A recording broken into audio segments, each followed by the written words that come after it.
La grande fabrique de mots d'Agnès de Lestrade et Valeria d'Ocampo. Il existe un pays où les gens ne parlent presque pas. C'est le pays de la grande fabrique de mots. Dans cet étrange pays, il faut acheter les mots et les avaler pour pouvoir les prononcer. La grande fabrique de mots travaille jour et nuit. Les mots qui sortent de ces machines sont aussi variés que le langage. Il existe des mots qui valent plus cher que d'autres. On ne les dit pas souvent, sauf si on est très riche. Au pays de la grande fabrique, parler coûte cher. Ceux qui n'ont pas d'argent fouillent parfois dans les poubelles, mais les mots jetés ne sont pas très intéressants. Il y a beaucoup de crottes de bique et de fesses de lapin.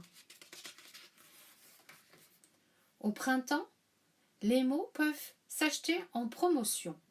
On part avec un lot de mots pour pas cher, mais souvent ces mots ne servent pas à grand-chose.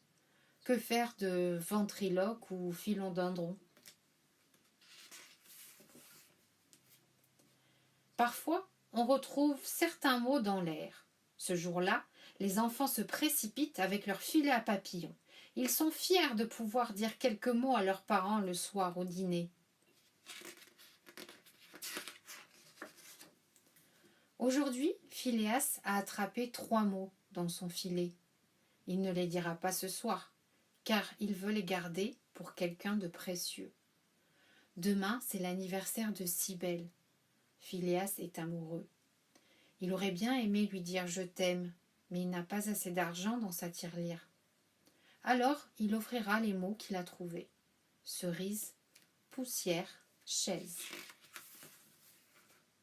Cybèle habite dans la rue d'à côté. Phileas sonne à sa porte. Il ne dit pas « bonjour, comment ça va ?» car il n'a pas ces mots en réserve. À la place, il sourit. Cybèle a une robe rouge cerise. Elle sourit aussi. Derrière elle, Phileas aperçoit Oscar. Oscar est son plus grand ennemi. Ses parents sont très riches, mais ce n'est pas pour ça que Phileas le déteste. Oscar ne sourit pas, il parle à Cybèle.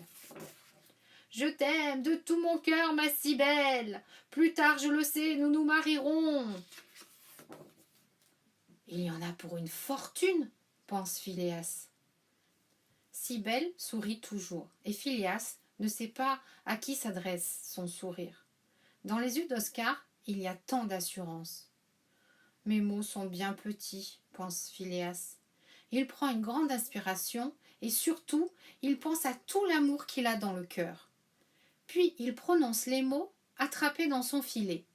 Les mots volent vers Cybèle. Ils sont comme des cailloux précieux.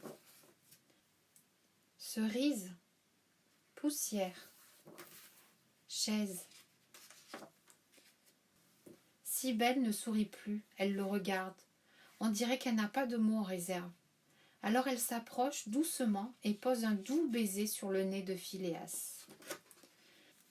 Phileas n'a plus qu'un mot à dire. Il l'a trouvé il y a longtemps, dans une poubelle, parmi des centaines de crottes de bique et de fesses de lapin.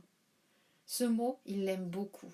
Il le gardait pour un grand jour, et ce grand jour est arrivé. En regardant Cybèle droit dans les yeux, il dit « Encore ».